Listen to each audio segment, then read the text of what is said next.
Muslim Family Services Department has been very busy in the last 2 years because of the COVID. As you can imagine, people are home, the kids are home, the families are home. There are a lot of Muslim families going through a lot of challenges. So we have 8 full-time certified Muslim counselors. They're providing services to doing counseling, family counseling, drug abuse counseling, any kind of addiction they have. Alhamdulillah, we have counselors those are available anytime. It's free for any community. Those who need it, it's been very valuable, and those counselors are booked again because there is a stigma of people says we don't have a problem in Muslim community. We live here. We have second or third generation grow up in America. We're gonna get it while we're here. So we have to be ready for it.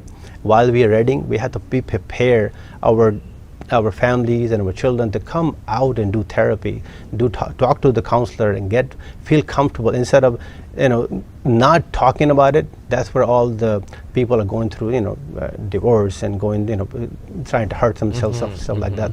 So this counseling really helping people to feel better and making them feel like identity of being a Muslim. What should we do? Muslim cannot be depressed. Muslim cannot be oppressed about certain things. So we wanted to give them that.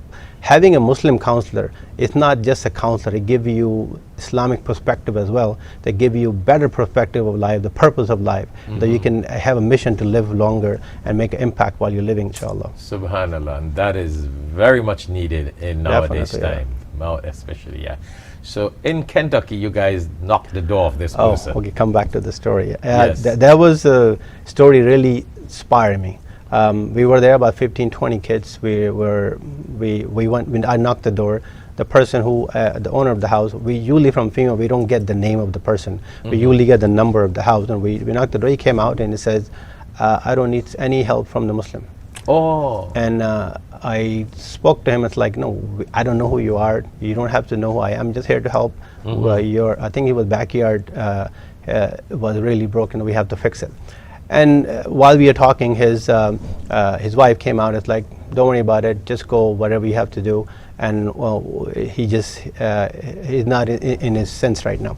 So we did whatever we have to do. And after the work, when you get done, we usually have to come back and say, please sign it so we can turn it in. Okay, this part, how is it done? Right. The same person came out and he says, now tell me why you came. Well, at the same place. Why, it's not about, we're not giving you dawah, we're not giving you you don't have to do anything. We're just here to help because we wanted to help. I was having this conversation with him, and I have 15 or 18 children. They're with me in the back, and one of the child, I wouldn't say a child, the young man, he said, Brother Abdul, can I talk to him? I said, sure, why not?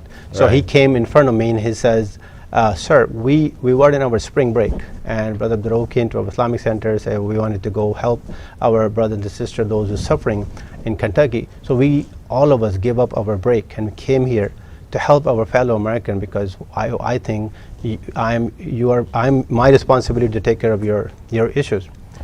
And I can tell you that person who doesn't want to talk to me at that point, he sat down and started crying. And I asked him, like, why are you crying? Like, what happened? What did he say to make you cry? He says he wanted to help his fellow American. He wanted to help as a person. Then I asked him, have you ever met Muslim before? He says, no, I'm the veteran from Iraq, and he was there fighting and something happened to his home. But I say, I always met them in combat. So I never met them physically, we never had the conversation. So I asked him, have you ever get a chance to see any Muslim face to face in Kentucky? He said, we don't have that many Muslims in Kentucky, so I don't get a chance to do it. So that interaction, the person at least telling me that I am here to help my fellow American, really make me believe you are here to help me, not because you have a mission to do.